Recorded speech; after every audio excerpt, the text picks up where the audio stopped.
Now. It was early morning, and the wind whistled down the main thoroughfare of Shoreham, a small suburban town south of London. The inhabitants washed the night's sleep from their eyes, put kettles on, made tea, gulped breakfast, glanced at newspapers, and huddled in overcoats made for buses, trains, and cars. Two women, char-ladies by profession, were coming off duty. They'd been cleaning the offices at the council and were looking forward to reversing the popular procedure. They wanted to get home. Sure awfully glad to get back and put the kettle on, Daisy. Oh, you're telling me. Hope me old man's up and about. Mine's on early shift this week. Makes it difficult, you know. Never seem able to get together these days. If you know what I mean. That could be an advantage. At times I'd like to get rid of Bert for a day or two. Men, more trouble than they're worth. Well, look at that. There's one of them taking it seriously. Pushing a pram at this time of the morning. I wouldn't want to take a baby for a walk at this hour. Must be bonkers. Oh, come on, Elsie, don't let's hang about. If people want to act daft, let them, I say. Come on.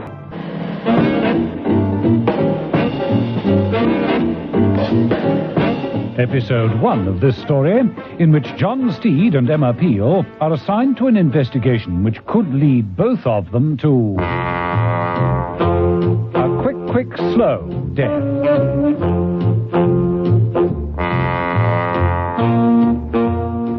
The two char-ladies, plodding their way up the main street of Shoreham, turned round to watch the podgy figure of the man pushing the pram. It was an unusual sight. Partly because of the early hour, and partly due to the man's appearance. He was short, but powerful. His age was the wrong side of 40, and he was puffing a bit as he pushed the pram up the hill. The pram itself was also unusual. It was old, Victorian, a bassinet more than a pram, and it was very large. At the crest of the hill, the man stopped, applied the brake to the pram, and entered a telephone booth.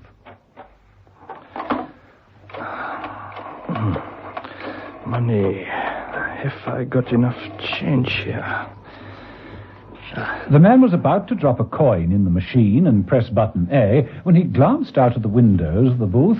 The pram's brake wasn't holding. It slipped off as the pram picked up speed. The man dropped the phone hastily and, bursting out of the booth, raced after the runaway pram. The two char-ladies joined in. That poor baby! Stop the pram! Oh, we've got to stop it! Get out of my way! The pram gained speed, rocking sideways as it sped downhill towards a traffic intersection. The man raced by the two women just as the pram reached the bottom of the incline. It bumped off the curb and careered into the center of the road. The man made a flying dive, grabbed at the handle of the pram, just touched it as...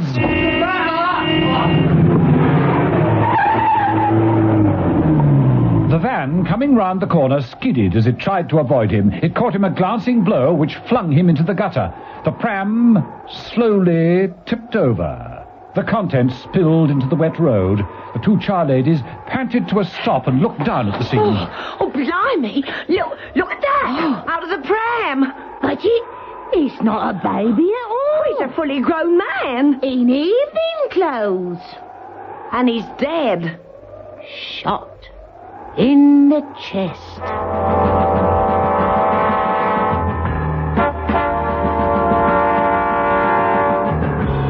The weather that day improved considerably as the hours passed.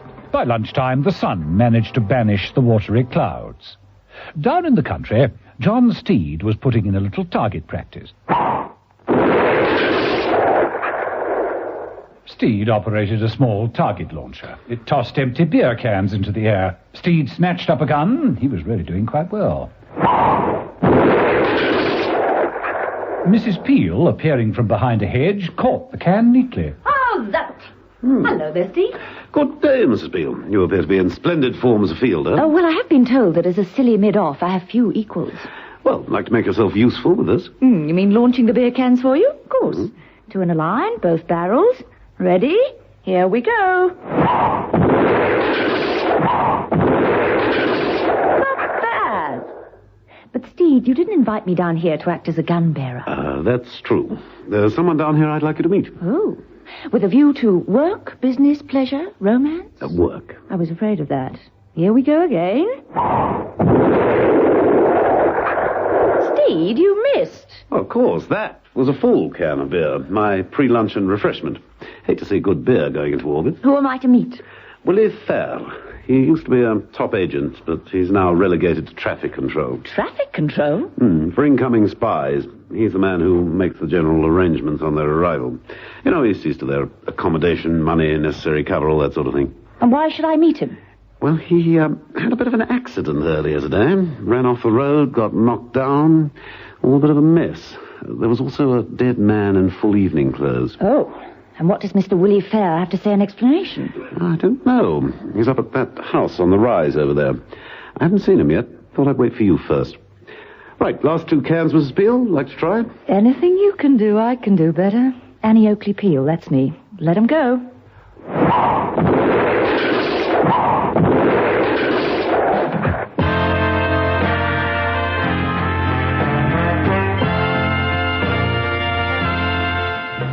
The house that Steed had indicated turned out to be a headquarters for interrogation. In one of the rooms, Captain Noble, a tough-looking army type, paced the floor. A holstered revolver on one hip made him look a dangerous man. He was. He just isn't saying anything. Not a darn thing. The captain turned from Steed and Emma Peel and glared at the man sitting in an easy chair. There he sits. Head bandaged, arm in a sling. Doctor says he's quite okay, not hurt much at all, but he just won't talk. You have a go, Steed. Steed approached the chair. Who was he, Willie? Who was the man in the pram? The man you were supposed to dump? Who was he? And why was he in full evening clothes? Willie made no reply. Didn't seem to hear Steed at all. Of course, it could be delayed concussion. I don't think so. Seems to me it's a case of good old-fashioned stubbornness. What about the dead man? Where does he lead us? Oh, he's completely unknown to us. Here's a suit he was wearing. Pockets were empty, all labels removed, and it had recently been dry cleaned. No clues at all? Not unless you count the fact that the suit didn't fit him well. Didn't fit him? No, the evening dress was not a perfect fit. Well, then perhaps he hired it. Possible. Well, where does that take us? No. Our only hope of identifying that dead man is this. The captain flipped a photograph onto the table. Oh, what is this? Just a flowery design with the name Lucille engraved at the bottom. What is it, a sort of label? Yeah, it's the only label that couldn't be removed. It's a photograph of a tattoo taken from the dead man's right arm. Ah, yes, well, I'm told it's a dying art. Well, I'll take the hired suit angle. You take the tattoo clue, Mrs. Peel. Shall we go?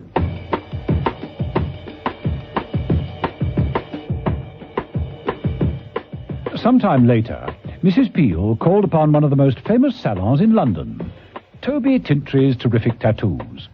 Toby was working on the stomach of a lady dancer. I want it to be a pretty snake, sort of all curled round, so when I dance it kind of comes to life, huh? I understand, dear lady. Just control the abdominal muscles, and I'll endeavour to oblige. You have a most interesting job, Mr. Tintry. Is this one of your designs? Mrs. Peel showed Toby Tintry the photograph. Oh, yes, I think it is. Yes, hold still now. Oh, it kind of tickles. I like it. It's kinky. There's a selection of designs over there on the table, Mrs. Peel. You can choose whatever you want. My most popular designs are always, I love whoever it is. Closely followed by, what is home without a mother's loving touch? A lovely thought, don't you think? Of course, that's only for big people. You need plenty of room to get in that amount of words, you see. I tried it once on a skinny fella. It was disastrous. I ran out of space and ended up, what is home without a moth? Tragic. Yeah, completely spoilt a lovely sentiment. Show me a moment, Mrs. Peel, and you can tell me what you'd like. An engraved garter around your left leg? Well, no, actually, No. Perhaps rosebuds, pretty pink rosebuds, one on each leg. I don't want to be tattooed. You don't? Then what? Oh, this photograph. Do you recall who you worked on? Who was it? Peaver. Mr. Peaver, funny little chap, thin in hair, glasses, middle-aged, nervous. Oh, I remember him now, I remember him well. And he wasn't married. He told me so. And you get to know a lot about people in this business. Get under their skins, so to speak. There. That's finished that. Off you go now. What's Peaver done? Must be something or you wouldn't be asking all these questions. He was involved in an accident. What you'd call a write-off. Oh, dear. All that work for nothing. And you want to know who his seal is. That's right, Mrs. Peel? That's right, Mr. Tintry. That's dead right.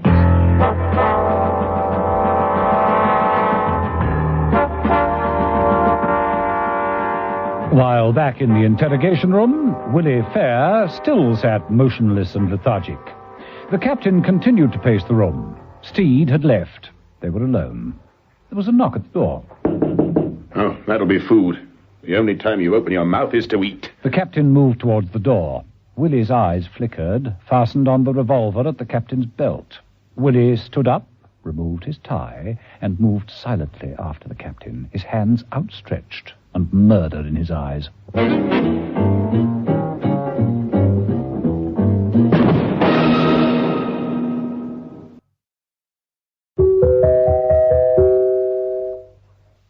Now, in the interrogation room in a house deep in the country, Captain Noble paced back and forth.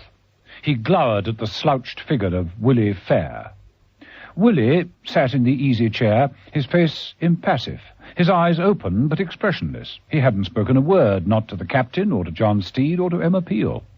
Now, alone with the captain, he continued to be sunk in lethargy. There was a knock at the door. The captain stopped in his tracks. That'll be food. The only time you'll open your mouth. As the captain made for the door, Willie's eyes flickered after him and fastened on the gun at the captain's belt. Slowly, silently, Willie rose to his feet and removed his tie. The captain opened the door, took in a tray of food. Thanks. The captain, hampered by the tray, had difficulty in closing and locking the door. Willie advanced and threw his tie round the captain's neck, drawing it tight.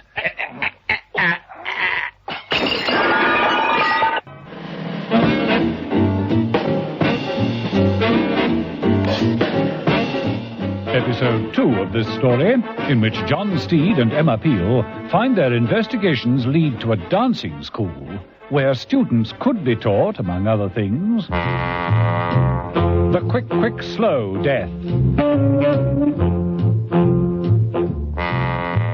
Willie Fair had been a top agent. John Steed had worked with him in Berlin and got to appreciate the man's thoroughness. But everyone grows old, and time makes even the most expert lose their touch. Willie had been downgraded, placed in a safer position, that of traffic officer, a man who looks after incoming spies or refugees seeking tranquility in Britain's peaceful countryside. But something had gone radically wrong. Willie had bungled a job, and a man called Peaver had died. Why, no one knew. Captain Noble couldn't get any information from Willie, who appeared to be suffering from severe shock. He was remote, unalive, until he sprang at the captain and tried to choke the life out of him. You will die.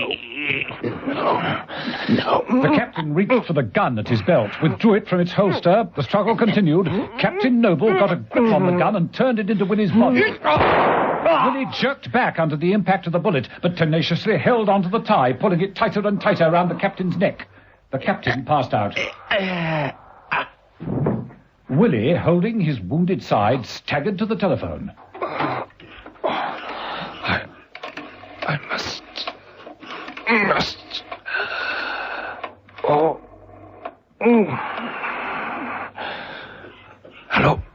Hello. Fair. Really fair. Listen. Had a road accident. They found Peaver. Yes. All identification removed, but we overlooked the evening suit. It was hired from Litchen and Company, and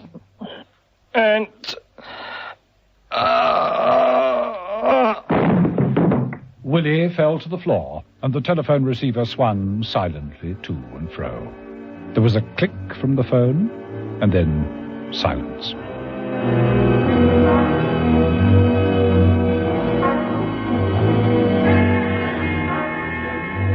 Litchin and Company is one of the most respectable shops in London. Discreet, quiet, and fully carpeted. One feels upon entering the shop that hiring any form of wearing apparel is the right thing to do. Nothing underhand or poverty-stricken about Litchin & Co. Owning clothes becomes rather ordinary. Hiring them from Litchin's makes one feel like royalty. Steed entered, looked around the many curtained changing booths, and eventually found Huggins, the manager.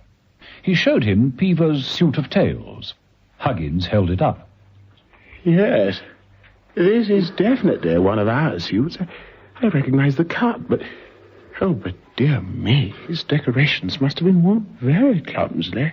His hose, we'll never get those invisibly mended. The hirer can't exactly be mended either. I beg your pardon? Do you remember who he was? Oh, quite definitely. I fitted him myself, actually. Long in the arm and short in the leg. Unusual combination. Who was he? Sir? The man who hired the suit. Who was he? Don't you know? After all, you're returning the suit.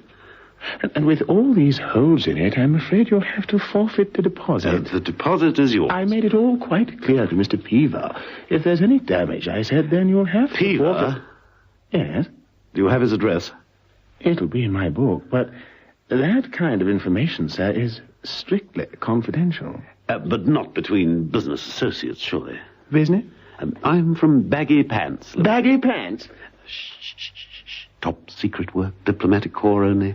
You've seen the pictures of visiting Russian diplomats, haven't you? Yes. Yes, of course. Well, where do you think they get those terrible clothes from? Baggy Pants?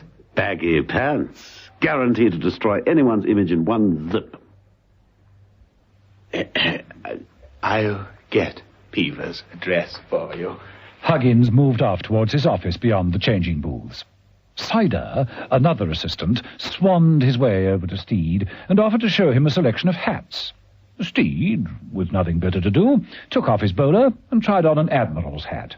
Oh, very smart. But Gilbert and Sullivan, don't you think? Huggins was returning with a ledger under one arm when the curtains of a nearby cubicle parted. Ivor Bracewell, who was trying on an evening suit, said, "Excuse me, could you help me with this tie?" But of course, sir. Huggins moved into the changing booth. I never could manage to tie one of these things. In fact, I've often thought of getting myself one of those made-up ones. Oh, my goodness, sir, no, that would never do, not at all. The mark of a real gentleman is that he actually ties his tie. Now, if you'll kindly look into the mirror, and allow me to look over your shoulder, sir.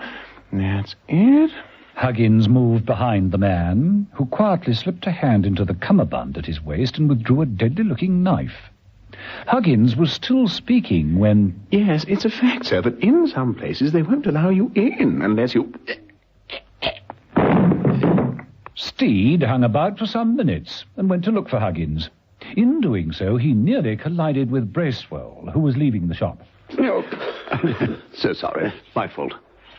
Steed entered the changing booth. Huggins lay on the floor, a knife in his chest. Lying across the body was the ledger. Steed picked it up. All the pages had been ripped out. Not getting anywhere very fast, are you, Steed?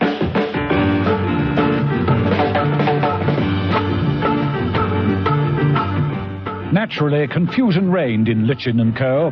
The staff were appalled.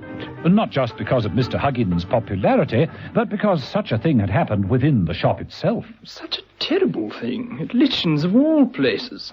We dress the entire nation, you know. Quite. Why, without us, Ascot Race Week would look like a nudist convention. Yes, I appreciate that, but, Mr. Sider, to get back to the crime, this ledger, one with the missing pages, was this your only book of records? Yes, I'm afraid so. And this was the suit you were discussing with Mr. Huggins before the unfortunate occurrence. That's right. I've been through all the pockets. Even the hidden ones? Hidden ones? Oh, yes, we always provide hidden pockets. It's part of the service, you see. Now, in this case, Cider fiddled with the waistband of the trousers and withdrew a pink slip. What have we here? Shoe repair ticket. Piedis. No ordinary shoe repair, my dear sir. Piedis is a shoe outfitters worthy of one of our suits. Everything is handmade. It must be the smartest shoe shop in town. Gentlemen and ladies always go to Piedis. In which case, this looks like a job for Mrs. Peel. Thank you. Thank you so much.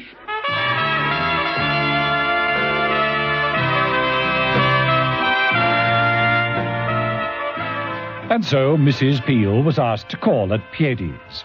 She did, and Piedi himself attended to her. He was positively entranced by Mrs. Peel's feet. He insisted on inspecting them. Oh, so slender, so pale, and so exquisitely elegant. They're a poem, madame. They sing, they soar. They're also terribly useful for walking. You make the mock. But it is true what I say. Such expressive feet. They talk to me. Mrs. Peel couldn't resist wiggling her toes in reply. I shall make for you the most wonderful shoes. I shall compose a shoe. I shall encase these feet in the softest leather, finely tooled, superbly sewn, devastatingly designed. Never fear, I shall treat them with delicate care. I'm so pleased. Of course, there is no measurement. Piedi never measures. He molds. I shall make the plaster cast, and from that I shall mold your shoes. One pair only? Well, that'll do to be going on with. Walking shoes, please. No slippers for the boudoir. Wellington boots in the kinkiest way. Oh, I don't think so. I'd like to collect these. These shoes were being repaired. Here's the ticket. Mrs. Peel handed over the repair ticket Steed had given her. A repair? For Mr. Peaver.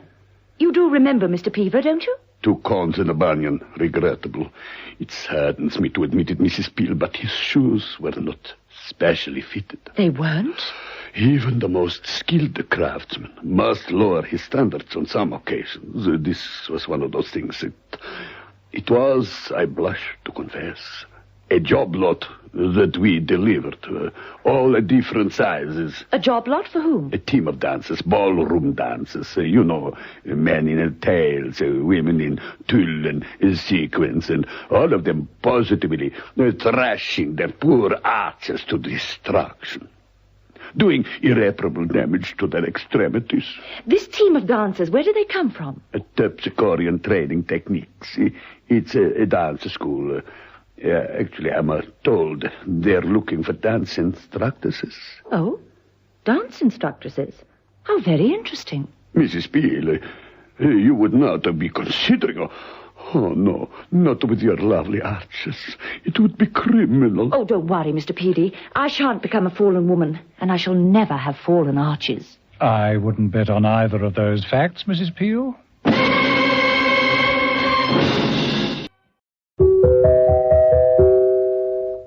Mrs. Peel was curious.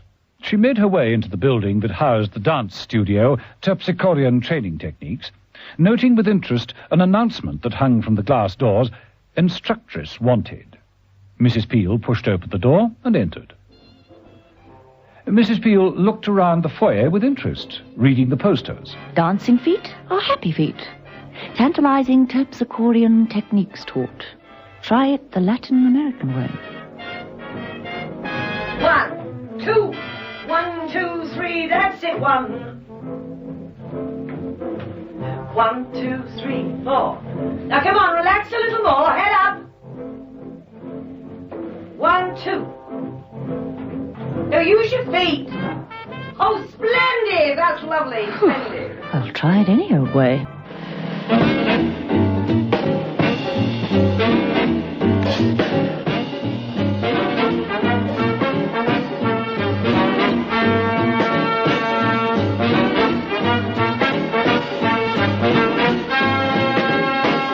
Episode 3 of this story, in which John Steed does a little checking up on his own, and Emma Peel joins a dance school where they teach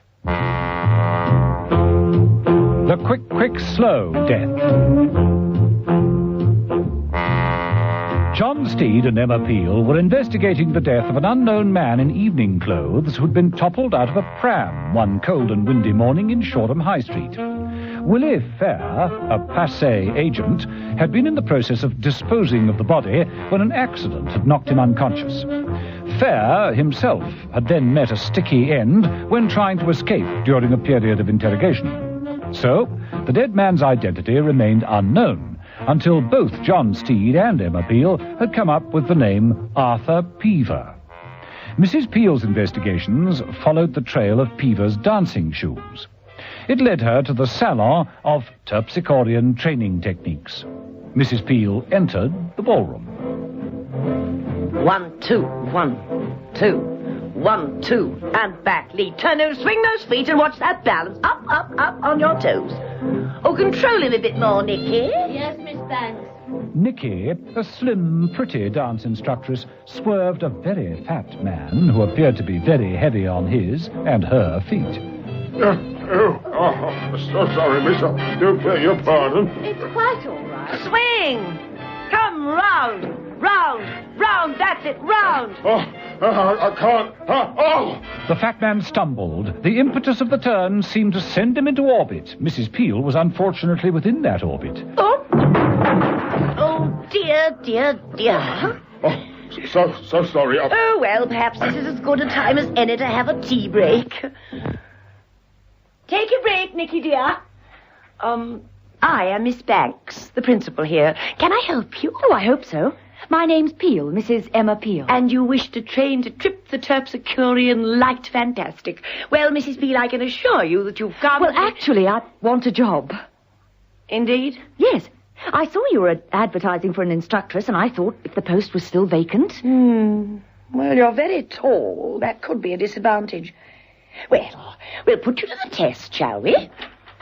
Oh, Ivor, just in time. The snaky man who'd committed the murder in the clothes hire shop, Lichen & Co., oiled his way across the floor, lightly smoothing his thin moustache as his eyes worked themselves over Mrs. Peel. This is Mrs. Emma Peel. Ivor Bracewell, our senior male tutor. Very pleased to meet you, Mrs. Peel. Take Mrs. Peel round the floor, will you, Ivor? With the greatest of pleasure. Bracewell gave a seductive leer and extended his arms. Mrs. Peel, concealing a faint shudder of repulsion, slipped into them. They took the floor. Yes, you move well enough. Have you had much experience? Well, only the most practical kind. My father, he entertained a good deal, a preponderance of heavy, elderly gentlemen. It was considered important that I make them feel as though they could dance. I see. Yes, well, I think that will do. I'll give you a chance to show what you can do, Mrs. Peel. We'll give you a week's trial. Nicky, show Mrs. Peel around the establishment. We will see how you shape up by the end of the week. Thank you. This way, then. Mrs. Peel, I may call you Emma, ma'am. Yes, of course. Yes, of course. I'd say that one shapes up pretty well.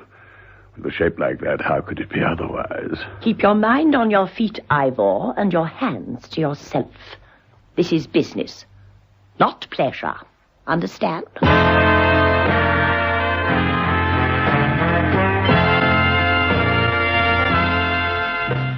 It didn't take Nicky long to explain the ropes to Mrs. Peel. We're expected to take 6 pupils each per day, 1-hour sessions each. It isn't hard work, so long as you have unlimited energy, a constitution of an ox, and cast iron feet. Is it as bad as that? Worse. Oh, good afternoon, Mr. Reed. Mr. Reed, may I introduce Mrs. Emma Peel? She's just joined us. Chester Reed, band leader. How'd you do? How do you Nice to know you. Excuse me, I know I left my cough mixture somewhere. It's all right. He drinks a bit too much, that's all. He doesn't have enough to do during the week when we use the gramophone for practice, but he comes into his own on dance night. That's every week or so when they hold a dance for our budding pupils. We finally limp our way home about midnight, and Lucille sees that we don't rest for a moment. Oh, no. Oh, no. Look who's here. A mousy-looking little man entered and peered around anxiously. our prize toe crusher. Well, you have to start somewhere, Emma. Might as well be him. Well. Good afternoon. Afternoon? My, we are looking debonair today. Oh. You think so? You're just in time to meet our latest instructress, an unrivaled expert in Latin American dancing. You won't know the difference. May I present Mrs. Emma Peel? How do? Mrs. Peel, one of our star pupils, Mr. Arthur Peaver. How do you... That'll give you something to think about, won't it, Mrs. Peel?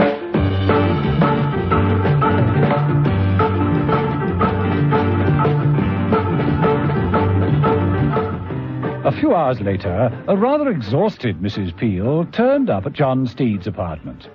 She had a candid camera shot with her, a photograph taken during the afternoon's practice of Peaver. There, see? Thinning hair, timid, mousy. And yet there is a superficial resemblance to the man we found in the accident involving the pram. Yes.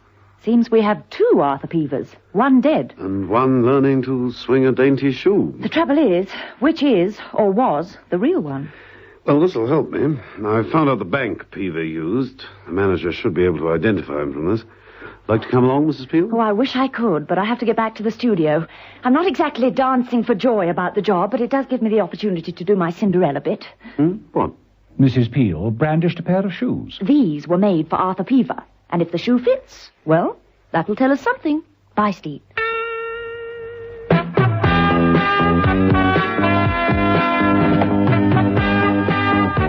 But getting to fit the shoes wasn't going to be easy. Back at the dance salon, Mrs. Peel could only resort to strolling into the men's locker room and leaving the shoes in the cubbyhole marked Peaver. Sooner or later, he would try them on. Mrs. Peel was making her way out when... Out of your territory, aren't you, Mrs. Peel? Oh, Mr. Bracewell, I got lost. Took the wrong door. Little girl lost, eh? Let me take you by the arm. That won't be necessary. I'm only going to lead you back where you belong. I can find my own way. It pays to be nice to me. Then I shall try to remember that. Now, will you please let me pass? Starting now. Bracewell made a lecherous grasp at Mrs. Peel's waist. Mrs. Peel sidestepped, grabbing an open locker door and slamming it closed on Bracewell's fingers. Oh, my goodness, Mr. Bracewell, I do hope I haven't hurt you. Don't think you can monkey me around. I'm important, very important, and you'll treat me with respect. Ivor? Mrs. Peel, I believe you have a pupil waiting. Please attend to your duties. Yes, of course, Miss Banks. Excuse me, Mr. Bracewell? You fool. I told you to leave the girls alone. What was she doing in here, anyway? I don't know. I think she was searching one of the lockers. Is that so? Then I'd better keep an eye on her. A very watchful eye. Hadn't I?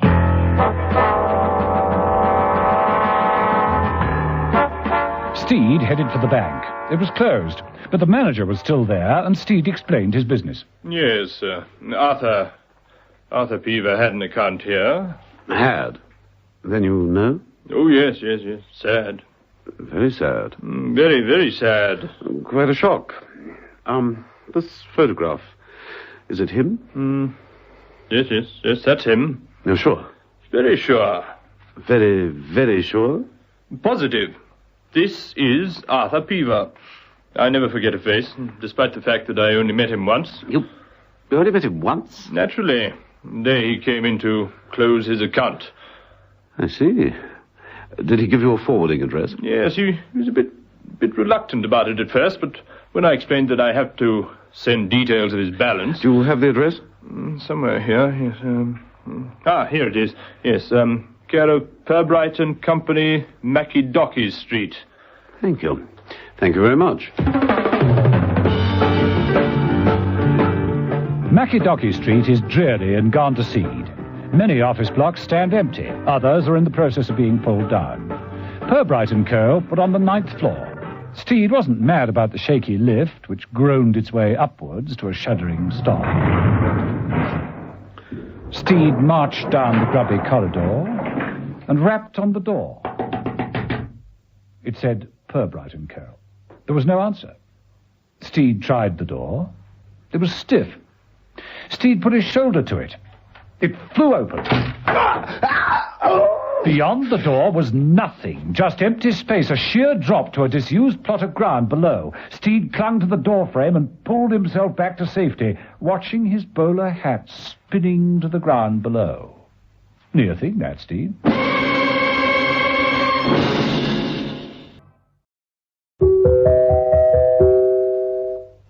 Now, in Steed's apartment, Mrs. Peel was taking a rest, with her feet up. You know, it's much harder than karate being a dance instructress. Tough on the feet. It's more dangerous. Well, I had a risky afternoon, too. Went to the forwarding address given to me by Peever's bank manager. Turned out to be a door in a wall, 9 stories up. Nothing on the outside. Nasty. Is that drink for me? Oh, thanks. Very nearly lost my bowler into the street below. You? Well, apart from everyone thinking my feet are doormats with welcome home written all over them, I've survived. Had a brush with a snake called Bracewell and planted Peever's shoes in his locker. If they fit, might prove he's the real Peever. What did the bank manager say? Well, he identified the snapshot. Said it was the Peever who came in and closed the account, but the manager had only seen him on that one occasion. So this man could still be an imposter. Oh? Yes.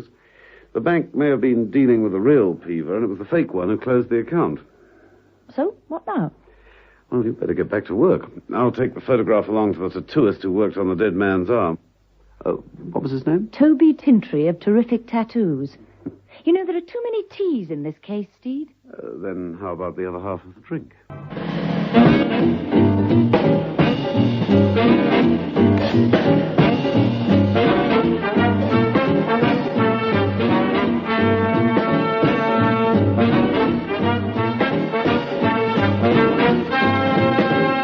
Episode 4 of this story, in which John Steed finds another body, and then joins Mrs. Peel at the studios where she is learning the quick, slow death.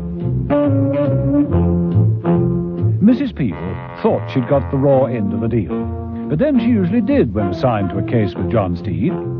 Certainly, work as a dance instructress with terpsichorean training techniques had its disadvantages. To start with, all the clients seemed elderly, overlarge, and clumsy men. Attempting to follow them round the small ballroom to the music of an old gramophone was a work of art. Nicky, Emma's companion and fellow instructress, gazed over her partner's shoulder, the despair in her eyes reflecting the pain in her feet. But, professional at her job to the last, she said, "Why, you're making enormous improvement, Mr. Waterkin. So light on your feet." Oh, you're murdering mine. That's right. Splendid. I think I need a bone graft. Oh, watch out, here's Lucille. Right, gentlemen, another delightful session finished. Run along, then, and we'll see you both again tomorrow. Well, are we ready, girls, for our next delightful session? So soon? Now, do I detect a teeny note of discontent in the camp? Oh, certainly not. She's teasing you, gentlemen. You are her favourite pupils. Now, run along. It was at that point that Arthur Peever entered, a pair of dancing pumps clutched in one hand. Mrs. Peel's eyes never left them. Mrs. Peel, you will partner this gentleman, Mr. Marsh. Aye. Even bigger than the last. Mrs. Peel, Samba and Black Bottom. Many a true word. Watch out for flying glass. And you, Mr. Peever, Nicky will take you through. Yeah. Oh, naughty, Mr. Peever. Let me see those shoes. Now, I've warned you before. Look, nails protruding. You'll absolutely ruin our beautifully sprung floor. Sorry. Come along, we'll get you another pair. Mrs. Peel watched the scene with chagrin, unable to follow Lucille, who turned at the doorway and said, Get on with the lesson, Mrs. Peel, if you please. Yeah, this girl will listen. Aye, Samba. Aye, Dear, Samba. that size and enthusiastic. That's too much. I'm going to claim danger money. Mrs. Peel, holding her partner at arm's length, took the floor, while in the locker room... Yep. Skandowski also behind. English. I told you, speak only English here. But I don't understand. What was all that about? Nothing that need bother you. You're just Arthur Peever, remember? A quiet little Englishman. Now, change into these other pumps. Lucille Banks selected another pair of shoes. Peever reached out for them. As he did so, the sleeve on his right arm rode up a little. Lucille reached forward, reacted with a gasp. Excuse me, I'll be right back. She left the locker room hurriedly and went to find Ivor Bracewell, who was admiring himself in a full-length mirror as he practiced a few dance steps. Ivor, stop jogging about and pay attention. It's urgent, very urgent. Why, what is it? The tattooist. We forgot all about the tattooist. How could we have been such fools? Quickly, it's not too late. Not if we act now, at once. Business was not brisk at Toby Tintry's tattoo workshop, but Toby, artist to his fingertips, was putting in a little practice. With a very fine drill, he was tattooing a large, pink, garlic sausage.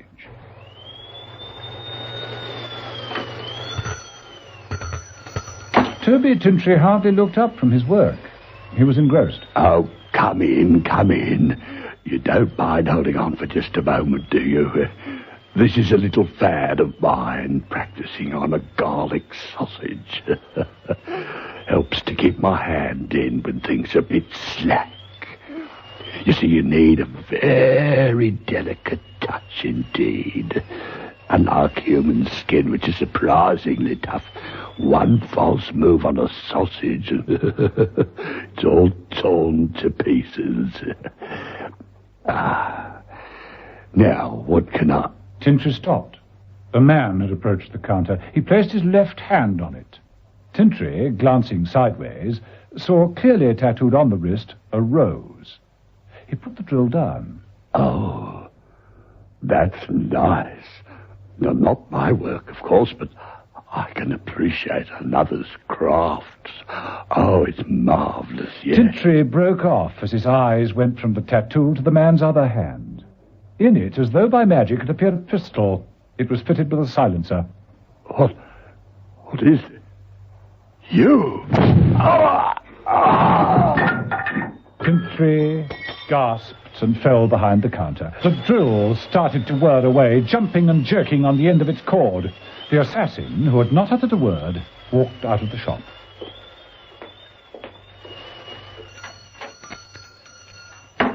Toby Tintry, mortally wounded, dragged himself painfully towards the drill. Oh, God. Got to tell.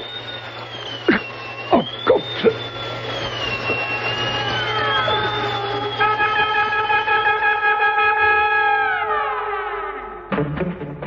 It was some 40 minutes later when John Steed arrived. Shop? Anyone at home? The sound of the tattooist's drill caught Steed's ear. He walked over and switched it off. It was then that he saw Tintry's legs sticking out behind the counter. What the devil? Dead all right. But what's this? Steed reached down and picked up the very large pink garlic sausage. One side had a superb picture of Tower Bridge. The other read, "The killer has a rose tattoo on the right wrist." Well, that's a clear enough clue, surely, Steed.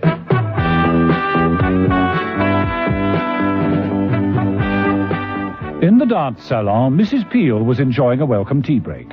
She walked right by the large, tiresome gentleman who couldn't samba and sat down next to Arthur Peever. May I offer you some refreshment, Mr. Peever? Oh, you are most kind. Nonsense, it's part of my job. Besides, I want to get to know you better. Oh, too kind. Well, why not? I mean, if I'm working here, we'll be getting to see quite a lot of each other in the future, shan't we? I regret that will not be the case, Mrs. Peel. Oh? I shall soon be passing out. Passing out? I am within a fishtail of receiving my diploma in ballroom dancing. When I have that, I shall have no need to attend classes. I shall pass on, Mrs. Peel, and we shall not meet again. Excuse me, please. Emma, suffering. Why not put your feet above the level of your head? It soothes them so much that the agony's only excruciating. Nicky, Mr. Peever was telling me he'll be receiving his diploma soon. That's right. Yes, but I've been dancing with him, if dancing's the word. No, he's terrible. Well, then why the diploma? Good for business, I suppose. Take their money, give a few lessons, and hand a diploma to another satisfied customer. Funny, though, how Lucille hands out those diplomas. It isn't everyone who gets them.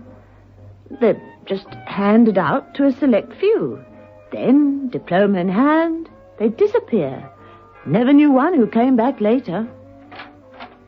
And here we have our most exclusive dance studio, with a beautifully sprung floor, fully trained dance instructors in attendance at all times. You can see how well equipped we are, Mr. Steed. John Steed, who was with Lucille, allowed his eyes to stray to Mrs. Peel. You are indeed fully equipped. Right. Now we can take some particulars. Now, this form. Your name? Jonathan Steed. A fine old English name. Well, we came over with the Vikings. They were between raids and discovering America at the time. Then you are British by birth. Birth, nature, and inclination.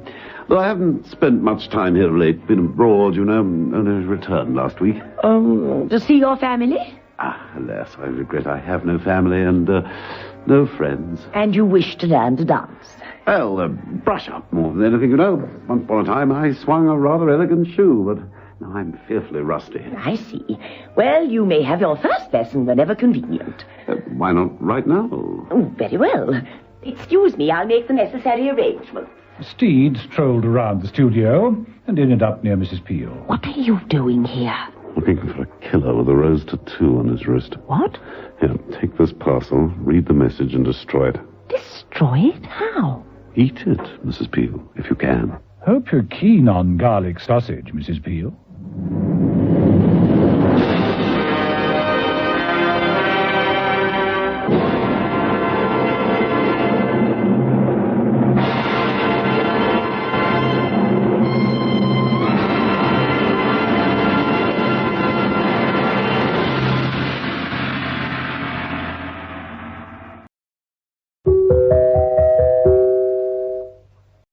Now, John Steed had decided to take a look at the Terpsichorean Training Techniques establishment.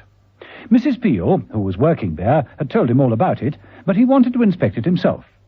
Lucille Banks made him welcome. So you wish to learn to dance, Mr. Steed? Well, it's brushing up more than anything. Once upon a time I swung a rather elegant shoe, but I'm fearfully rusty now. If you will forgive me, Mr. Steed, isn't your motive for coming here deeper than that? Steed shot her a keen look. You say you have no family and few friends. You come here hoping to make friends. You are a lonely man? Oh, abysmally. I don't have a friend in the world. Then let me set your mind at rest. Many of my clients are in the same boat, and I like to feel that my little establishment offers them some solace, a chance to mix and make new acquaintances. I trust you will be happy joining our little group. Excuse me, I'll go and make the necessary arrangements for your tuition.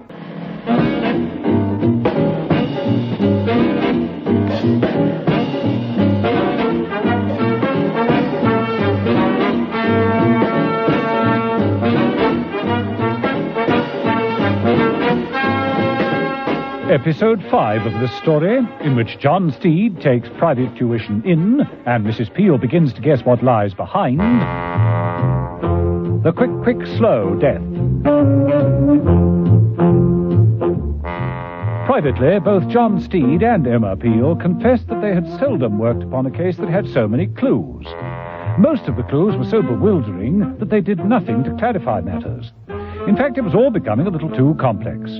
How were the 4 establishments, Toby Tintry's tattoo shop, Lichen & Co.'s dress hire, Piedi's shoemakers, and Terpsichorean Training Techniques linked together? Steed admitted that he didn't know. All he did know was that clothes and shoes made at 2 of the places ended up at the dance studio. That was why he and Mrs. Peel ended up there too. Here, Mrs. Peel, here's some valuable evidence. Now, for heaven's sake, read the message and destroy it. Destroy it? Eat it. Oh, there you are, Mr. Steed. Coming, dear lady, coming. I have decided to undertake your tuition myself, personally. Oh, really? Come along, this way. Lucille swept Steed away towards the ballroom, leaving Mrs. Peel clutching the parcel Steed handed to her. Mrs. Peel read the message tattooed by Toby Tintry in his dying moments. The killer has a rose tattoo on the right wrist. Tattooed on a garlic sausage. Oh, the one thing I loathe is garlic sausage. Oh, well.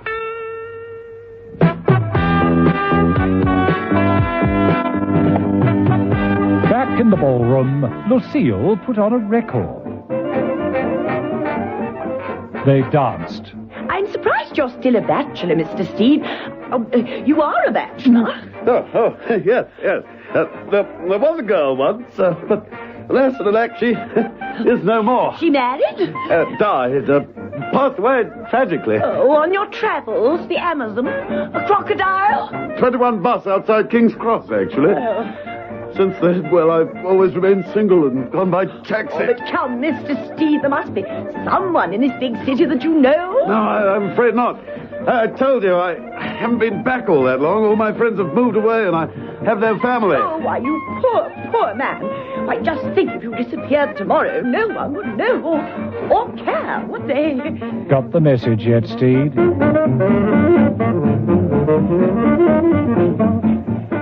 Mrs. Peel had successfully disposed of the garlic sausage without eating it, but making sure the message was destroyed. On her return from the ladies' cloakroom, she banged into Bernard, a shop assistant at Piedi's, where Mrs. Peel had been fitted by plaster cast for some special shoes. Bernard approached at speed. Oh, sorry. Hey, where's Nicky? Oh, not here at the moment. I'll fetch her for you. Oh, no, just see that she gets this, will you? This parcel. Bernard handed over a large parcel. Hey, haven't I seen you somewhere before? No, I don't think so. You want this to go to Nicky? That's right, and no one else. That's important. Strange. I could have sworn I'd seen you somewhere before. Mrs. Peel watched him go, looked down at the parcel, shook it, and then tore away a piece of the brown paper wrapping. Hey, is that Bernard? Hey, Emma, please, you can't open that, not in here. Oh, Lucille will blow her top into the locker room, quick. It's all right. It isn't a bomb. Only shoes. Shoes? Yeah. I suppose Bernard told you about our little arrangement. No. Oh, well, it's all quite simple, really. I suppose this means that we'll have to cut you in for a third. A third of what? What arrangement? Well, Bernard works for Piedi the shoemaker, and Piedi sells all our pupils their first pair of dancing pumps. Well, but only the first pair, you see. After that, Bernard supplies them on the side. Cuts out Piedi, cuts out the middleman. See? Pupils get cheaper shoes, Bernard makes his profit, and there's something in it for me. Everyone's happy, nobody suffers. Well, isn't it a bit risky for you? I mean, approaching pupils right here. Oh, Bernard attends to that. He waits outside after school, buttonholes them then. I see. So one way or another, Bernard meets all the pupils sooner or later. Yeah, that's right. Including Mr. Peaver? Of course, everyone. Now, we really must be getting back. The two girls moved off, not noticing a locker that had been open all the time. Inside sat Chester Reed, the band leader. He had a bottle and a glass with him. He wasn't exactly sober. The things one hears in locker rooms. The funniest things. I must remember to tell Lucille. The funniest things one hears in locker rooms. In the main ballroom, Steed had finished his first lesson with Lucille. He'd done really rather well. He paused near Peaver on the side of the room where Peaver was lacing a shoe. Steed suddenly bent down and whipped Peaver's sleeve high on his arm. Sorry, officer. Just checking on the time. Your wristwatch. I wear it on the other wrist. Here, it's a minute fast, actually. Oh, thanks so much. So that's the time, is it? Ah, well, dancing does make the hours spin away, doesn't it? Thank you. Steed moved off and found Mrs. Peel. Mrs. Peel, before you go to your dance yet again... What is it, Steed? Peaver, over there. He's an imposter. No tattoo lovingly inscribed to Lucille. Trouble is that the tattooist, our only witness, is dead. There may be another. The shoe shop man named Bernard. He may be able to help. I've got to get down to Petey's to see him. Now then, class, please assemble. Come along now. Oh, Miss Banks, I'm terribly sorry. I'm having trouble with my shoe. I'm afraid the heel's a bit loose and likely to break off any minute. I wonder if I might pop out and get it seen to? Yes, get it attended to right away. And please hurry back. Now, come along, everyone. Come along. We have a lot of dancing to do. Mrs. Peel beat a hasty retreat.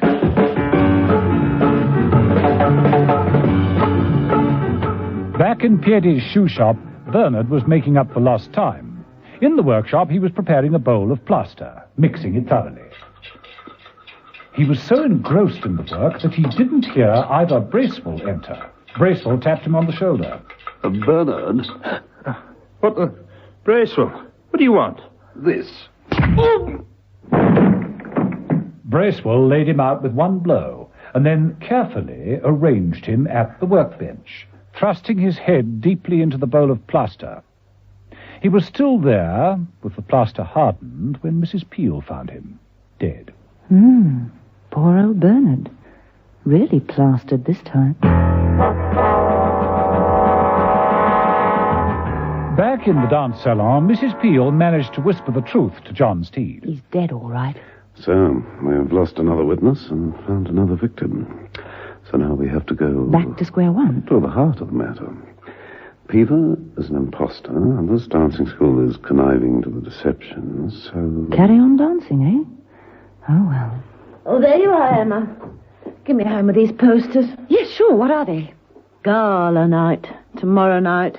Happens once a fortnight. Dance to Chester Reed and his band. Backed up with a lot of crummy records behind the screen. A couple of currant buns, half a glass of lemonade, and they all go into an ecstasy of rhythm. Is this when the advanced students receive their diplomas? Yeah. Only one this time. Mr. Peever. Nicky, since you've been here, have you noticed anything, any changes in Mr. Peever? Hardly. But then I wouldn't. He's more Lucille's client than mine. I remember when he first enrolled. She really kept him to herself. Does she often do that? Once in a while. Nearly always they're the mousy, anonymous creatures. She keeps them under wraps. It's sometimes 3 or 4 weeks before I'm allowed to see them. Right, come along, girls. I think we've finished for the day. Oh, can't wait to get home and fill that football. Goodbye, everyone. Don't forget your next lesson. Goodbye, Mr. Steed. You're going to be our star pupil. You'll be here tomorrow on time. Oh, you couldn't keep me away. Night. Good night, Good night. Good night. Ivor, did all go well? Easy. No trouble at all. Good. The boss will be pleased. I'll tell him myself. You can also tell him about John Steed. What about him? He will be our next victim. Always knew you were too good for the chorus, Steed.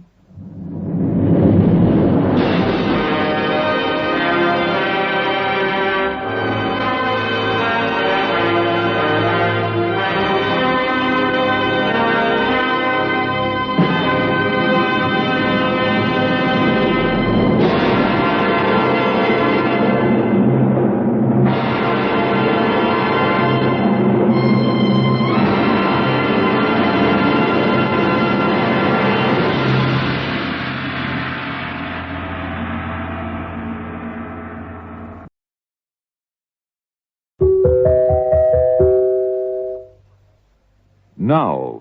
Right, come along, everyone. I think we've finished for the day. Come along, Nicky. Mrs. Peel. Home to bed to get ready for the gala dance tomorrow. I can't wait. Goodbye, everyone. Don't forget your next lesson. Good night. Goodbye, Mr. Steed. You're going to be our star pupil. You'll be here tomorrow on time. Oh, you couldn't keep me away. Night. Good night. Ivor, did all go well? Easy. No trouble at all. Bernard is as dead as a doornail. Good. The boss will be pleased. I'll tell him myself. You can also tell him about John Steed. What about him? He will be our next victim.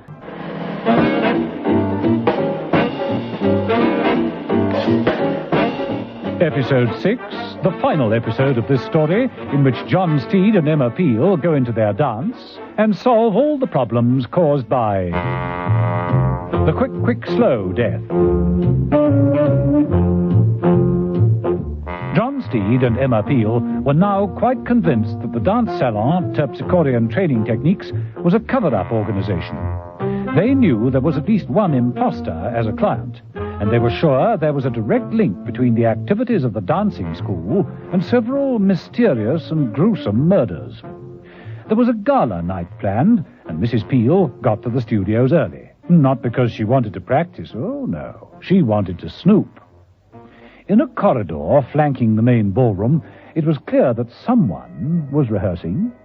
That someone was Lucille Banks, who ran the place. Right, now just let's try it again. Mrs. Peel followed the voice down the corridor. There was a small fanlight. From beyond came the sound of a dancing lesson. I've just got to risk it. That packing case. Mrs. Peel climbed onto the packing case and looked through the fanlight. To her amazement, Lucille was dancing with the tailor's dummy and talking to someone in the shadows. You see, it's got to be absolutely smooth. Glide into it. No hesitation. 1 and 2 and 1 and 2. Mrs. Peel, to her amazement, saw the dummy had the card number 9 on its back. Lucille steered it cunningly towards a big arched display piece at the end of the room. Be ready now. 1, 2, 3 and 1, 2, 3. Close back. Quick and slow. Lucille disappeared behind the display piece and appeared out of the other side. Her partner now was a real man. The dummy had been jettisoned. The man wore identical clothes and had the number 9 on his back. Splendid. Splendid, Boris. Much better. You did that perfectly. You'll be in perfect form for the takeover this evening. Mrs. Peel had seen enough. She jumped down into the corridor and was hastily replacing the packing case in its original position when Chester Reed appeared, all bleary-eyed and slightly incoherent. What? What's she doing out here? I was looking for another door. The usual one into there's locked. Oh, that's all right. It's only Lucille. You're rehearsing for tonight. It's gala night, you know, tonight. Yes, it's gala night.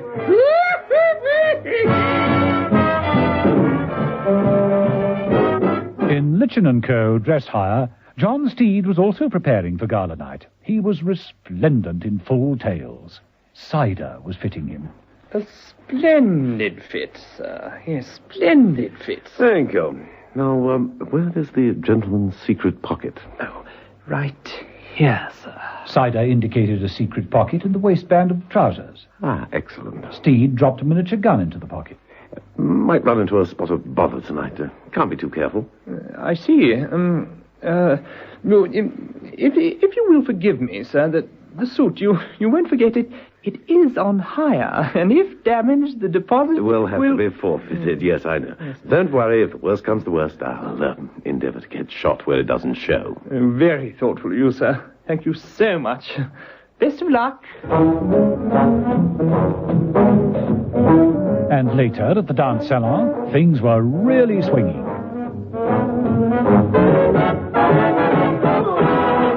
So glad you could make it. Oh, I wouldn't miss one of your little soirees for the world, Miss Banks. Oh, thank you. Oh, Mr. Steed, how resplendent you look. Good evening, Miss Banks. This is your first experience of one of our little events. Please feel free to move around and enjoy yourself. Steed moved on and managed to get himself alongside both the canapes and Mrs. Peel. Good steering, Steed, this is bigger than we think. You mean it's bigger than both of us? Mrs. Peel, I mean this organization. It's some sort of swap system, a takeover. A takeover of another person, another man's personality. I saw the whole dress rehearsal. Lucille danced around the ballroom, a quick whirl out of sight behind some scenery, and a change of partners. Thought as much. The real purpose of the school is to infiltrate foreign agents into the country. You first select a lonely, anonymous bat. Who no one's going to miss. Get rid of him and replace him with a highly trained agent. Off with the old, on with the new. Marvelous method. I don't want to make a move yet, though. I'd like to catch them red-handed. Well, you'll get your chance tonight. They're planning another swap. Oh, tonight? Any idea who it is? I haven't found out yet, but, hey, watch it. Here's Lucille. Oh, no, dear Mrs. Peel. Even if you went down on your bended knees and begged, I'm absolutely booked up until dance number 12. Of course, I might be able to fit you in between Sir Roger de Coverley and the Lancers. Oh, Miss Banks. Mr. Steed, we're all going into the ballroom. If you're ready. Certainly. Don't give up hope, Mrs. Peel. I may have a cancellation.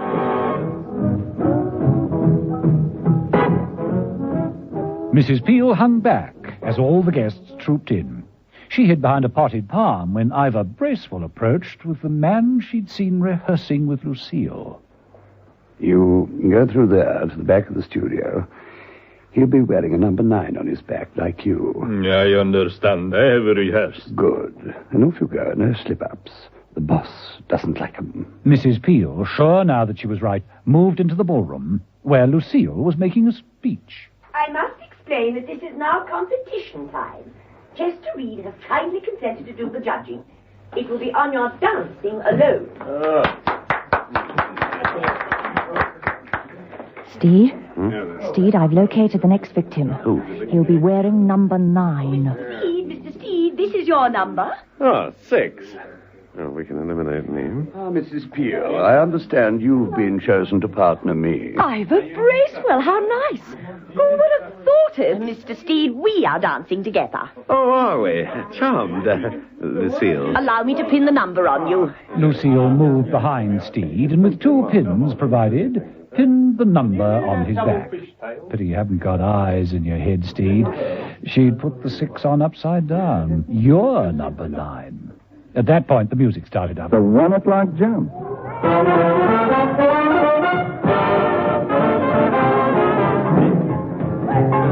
Mrs. Peel took to the floor with the obnoxious Bracewell pressing so tightly against her she could hardly breathe. So concerned was she with her own plight that it wasn't until some while later that she got a glimpse of Steed's back. Sorry. Something wrong? No, nothing at all. Steed. Mrs. Peel caught Steed's eye and immediately waved at her partner's back. Steed waved back nonchalantly. Mrs. Peel turned Bracewell round so that Steed could see he was wearing number 6. Steed's turn to stumble. I'm so sorry. Are you trying to do a reverse double flip, you mad, impetuous man? Mrs. Peel and John Steed contrived to steer their partners nearer to each other. It's you, Steed. You're number 9, the swap. And you are dancing with garlic sausage. Mrs. Peel looked down at Bracewell's wrist. There was the tattoo. At this point, they both thought quickly and thought alike. Mrs. Peel put a hand round Bracewell's shoulders and removed the top pin of his card. The 6 fell down and became a 9. Steed had a bit of difficulty scratching his back, but eventually withdrew the top pin of his card. It fell down and became a 6. They danced towards the display piece at the end of the ballroom.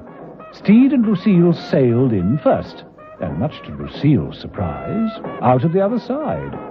Mrs. Peel and Bracewell followed them, and Boris, seeing the number 9 on Bracewell's back, hit him hard with a cosh. Boris grabbed Mrs. Peel and danced out onto the floor, but Mrs. Peel conveniently tripped, got a hold, and threw him back behind the display. Lucille, seeing what had happened, left Steed and rushed forward. Steed grabbed Mrs. Peel and said, "Shall we dance?" and did a quick polka to the nearest exit. Lucille, Peever, and Chester Reed, leaving the dance hall in chaos, rushed after them. They're here somewhere. Take that side, Peter. I'll take this. Lucille made a bad choice. She crashed into Mrs. Peel. Mrs. Peel grabbed her by arm and leg and swung her round a few times. It's about time you tried the real attaché stuff. Lucille Banks took the whole length of the corridor before she came to rest, out cold. Peever was mad enough to tackle Steed. Steed clobbered him with someone's dancing pumps. Well, Mrs. Peel, that's the opposition cleared away, I think. I think you'll stay exactly where you are, both of you. Chester Reed, miraculously cured of any signs of drink, was facing them with a snub-nosed revolver in his hand. Chester Reed, the drunken band leader. Not drunken, but I am the leader, the boss. The one who persuaded Willie Fair to use your organization as an escape route, to get his own back on the service that had downgraded him. The man behind it all? That's right. Too bad you stumbled over all this, Mr. Steed. Oh, I don't know. I've enjoyed my lessons here. You know, the step I enjoyed the most was... The quick, slow, quick. Like this! With enormous speed, Steed leapt forward and grabbed Reed's gun arm. And slow. Oh, Steed, I'm so sorry. Look at your evening jacket. It's torn. And the bullet clipped the shoulder padding. Mrs. Peel, whenever I go out with you, I'm always prepared to lose my deposit. Sure you know that by now. Let's shimmy off, shall we?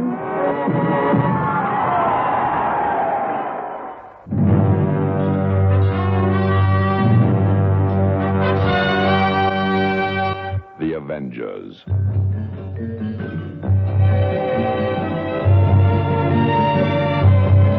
This Listen every evening, Monday to Friday, to John Steed and Emma Peel, The Avengers. The Avengers. Donald Monat as John Steed and Diane Appleby as Emma Peel is adapted and directed by Denis Folbigge and produced by David Gooden.